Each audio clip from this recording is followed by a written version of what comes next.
everybody, Paul Huemiller here at Dream Guitars with another Tech Chat. These are some short videos we do about different elements of guitar design or guitar care.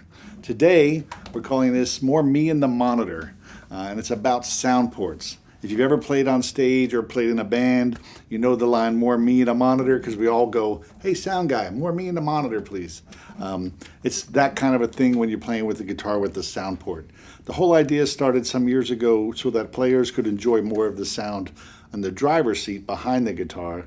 Traditionally, a lot of guitars are designed for everything to go out to the audience. So you're looking for power, projection, volume, and that's all great. And when they started to do sound ports, a lot of builders realized that it actually doesn't negatively affect that.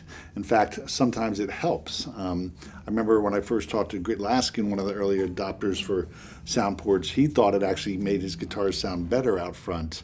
And the way he put it, which I still remember, was kind of interesting. He said the top and the back of a guitar are always fighting, and the sound port just changes the way they fight. So it's an interesting concept. There's a lot more to go into detail about the technical side of things, but really all I wanted to do today was give you some thoughts about why sound ports might be of interest to you or not. So it's just honest conversation about sound ports from my vantage point, of course, being here at Dream Guitars. So I've seen and played hundreds and hundreds of sound port guitars, and I've seen them played by amateurs, great players, and pro players. Whether people like them or don't, sometimes it's just a matter of what they're doing with the guitar. So in general, I can tell you probably 90% of all players love sound ports, and it's for the obvious reason that you hear more of the guitar here in your ears. Usually they're placed here on the upper bout, sometimes on the other bout, sometimes in the fluted bevel of a Kevin Ryan guitar, sometimes on the end of the guitar near the neck in the case of some classical builders, Thomas Humphrey, for example. So you get these sound ports in different spots, but they all basically achieve the same thing as getting more sound up to the driver of the instrument, okay? So why would you want that? Well, obviously, again, just so you can enjoy more of it. If you're playing live, you can hear more of the guitar as you're singing or whatever it is you're doing. Even on a loud stage, it's nice to get something more up in your ears. And just for pure joy. I will say, from my experience, not all ports are created equal.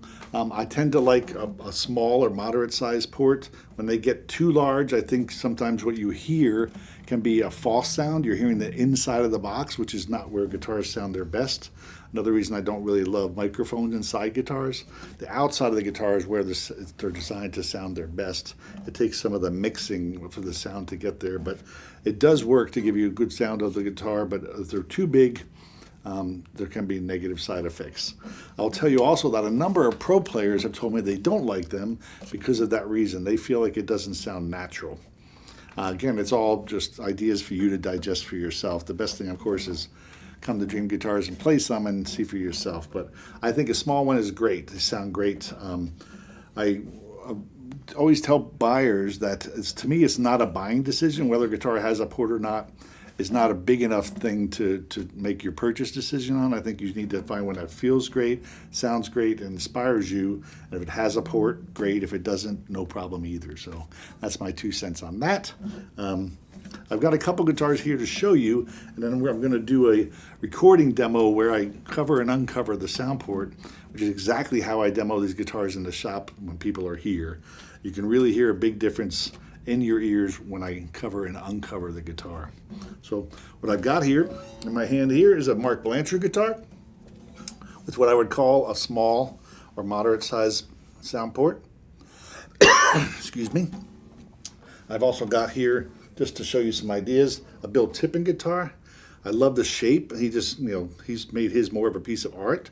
And of course, it's also small as far as the volume of the whole. If you see, I don't have one here today to show you because they sell so quickly, but if you look on our website for Cassimi guitars from South Africa, they do a brass cover plate that's got incredible birds and different designs on it. So they've taken that area and made it, again, a piece of the art of the guitar. Grit Laskin has done them with sliding doors to be able to open and close them, depending on if you want one or the other. Other people have done them with magnets. So there's a cover with magnets Here's another Blanchard, just slightly smaller shape. So they come in different shapes and sizes, but they all basically do the same thing. And I'm going to take a moment now and move the mics around in really close mics so you can hear exactly what I'm talking about. And then if and when you look at our website, you'll be able to see in the photos whether a guitar has a port or not. Again, I wouldn't make too big a decision about that, but it is a nice thing to have, especially if you have multiple guitars. Sometimes it's fun to have one with a bevel or ports or a wedge body, just to have some variation in your life. So let's give it a listen.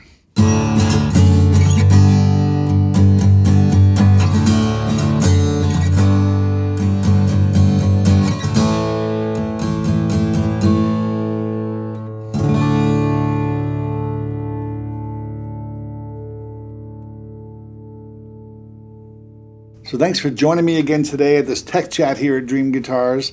And keep in mind, we have a playlist of all of our tech chats, so you can find the playlist and bookmark that on YouTube. And as always, please subscribe to our channel. We broke over 20,000 subscribers now, and we're very delighted about that. And the more subscribers, the more we'll make videos like this. So Soundports, y'all. More me and the monitor.